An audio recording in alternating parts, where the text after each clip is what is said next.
দীর্ঘদিন ধরেই সৌম্য সরকারের ব্যাটে কোনো রান নেই। টিম ম্যানেজমেন্ট বারবারই সৌম্য সরকারের উপর ভরসা রাখছিলেন, তবে সেই ভরসার প্রতিদান দিতে পারছিলেন না সৌম্য সরকার। শুধু তাই নয়, বাংলাদেশের সকল ক্রিকেট প্রেমীরাই সৌম্য সরকারের ব্যাটিংয়ে হতাশ হচ্ছিল। তাই তো ধীরে ধীরে তার আশা উঠিয়ে ফেলছিল সৌম্য সরকারের উপর থেকে। তবে শেষ পর্যন্ত সৌম্য সরকারের ব্যাটে রান পাওয়া গেল। ওয়েস্ট ইন্ডিজের বিপক্ষে তৃতীয় ওডিআই ম্যাচে দারুণ ব্যাটিং করছেন সৌম্য সরকার। ইতিমধ্যেই তিনি 50 পূরণ করে নিয়েছেন, এমনকি সেঞ্চুরির পথেও ভালোভাবেই হাঁটছেন এই ব্যাটার। আশা করা হচ্ছে সেঞ্চুরিও পূরণ করে ফেলবেন সৌম্য সরকার।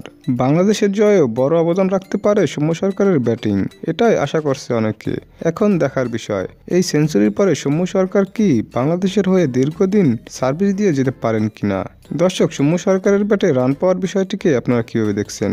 কেননা এই মুহূর্তে সাকিব আল হাসানও দলে নেই। এ বিষয়ে আপনার মূল্যবান মতামত কমেন্টে জানিয়ে দিন।